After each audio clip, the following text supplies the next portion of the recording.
Harassment prevention made simple. Harassment is illegal and not tolerated in any workplace. Harassment can inflict serious damage on an organization's productivity and morale. It causes absenteeism, employee turnover, depression, illness, embarrassment, humiliation, and individuals named in harassment complaints could lose their jobs, their reputations, and even their careers. Workplace harassment occurs when people are treated poorly or unfairly because of a perceived difference.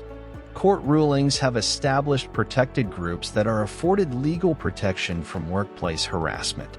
These groups are defined by race, color, and national origin. Religion, either because of a person's faith or beliefs or pressure to join or convert to a faith. Disability, either mental or physical. Family status, including marital status and pregnancy. Gender or sex. Age, for employees 40 and over. Genetic information. And sexual orientation. Gender identity. The U.S. EEOC interprets sexual orientation and gender identity to be protected under sex, and many court cases have backed up this interpretation. Additionally, a majority of states have laws protecting these classes specifically. However, sexual orientation and gender identity are not protected by name under federal law. In addition, local laws and organizational policies prohibit the harassment of many other groups of employees. To put it simply, harassment of any type is unacceptable. There are two types of harassment: hostile environment and quid pro quo. Quid pro quo occurs when a manager or supervisor withholds or awards job benefits on the basis of sexual favors. This includes work assignments, hiring, termination, promotions, demotions, positive or negative performance reviews, any other job-related benefit. Enduring harassment as a condition of employment is another form of quid pro quo harassment. For instance, example, it's illegal for a warehouse manager to tell his employees that they will simply have to ignore culturally offensive comments from their coworkers because they are commonplace in blue-collar jobs. Another example would be, it would be unlawful for a restaurant supervisor to tell employees to put up with racial slurs from customers because it's part of the job of being a server. Just one incidence of quid pro quo harassment is illegal.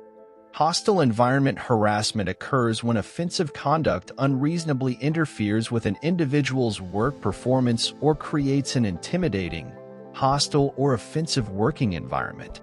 In most cases, harassment must be continuous and unwanted to rise to the level of illegal harassment. However, while a single, isolated incident does not generally rise to the level of illegal harassment, severely inappropriate behavior, such as the touching of an intimate body part, can be illegal the first time it occurs. Inappropriate conduct can create a hostile work environment even if it's not directly targeted at the person making the harassment complaint. Harassment doesn't just happen between coworkers. Harassment also occurs between employees and individuals not directly employed by their organization. Individuals such as contractors, consultants, delivery persons, vendors, patients, customers. Harassment can occur anywhere that employees represent their organizations. This includes work parties, dinner with clients, conferences, trade shows, sales calls, charity events. The courts use the reasonable person standard when determining if offensive conduct is illegal. In other words, would a reasonable person find the behavior severe enough to create a hostile work environment? The fact is that most offensive behaviors, when they are continuous and unwanted, meet this standard. The safe way to avoid harassment is to avoid these behaviors entirely. The following conduct is unacceptable in any workplace and, when based on a protected group, could lead to illegal harassment: ridicule, mockery, insults, or put-downs; physical assaults, threats; intimidation; physically blocking a person's movement or ability to work; demeaning or offensive names; slurs or epithets, gossiping or spreading rumors about coworkers, jokes, banter, or remarks that are demeaning or degrading, menacing looks or gestures intended to threaten, intimidate, or humiliate a coworker, texting pictures, messages, or videos that offend, demean, or harass a coworker, sending offensive or harassing emails, viewing offensive websites, using social networking sites for harassing or offensive behavior, sexual harassment, which includes any continuous, unwanted behavior of a sexual nature, whether physical, visual, or verbal, disparaging comments about a person's job abilities, such as "he is too old to understand technology," inappropriate remarks or jokes about pregnancy, childbirth, or medical conditions related to pregnancy or childbirth, offensive gender-based comments or behaviors that demean people simply because of their gender, such as "a woman's place is in the kitchen, not the boardroom," excluding or isolating coworkers from work-related activities and assignments because of a non-work-related reason, such as race, religion, gender, or sexual orientation. Complaints, incidents of quid pro quo harassment, and severely inappropriate actions such as the touching of an intimate body part, threats, or intimidation must be reported immediately.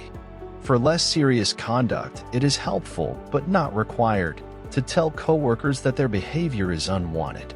However, employees should report incidents of inappropriate behavior before they become severe or pervasive.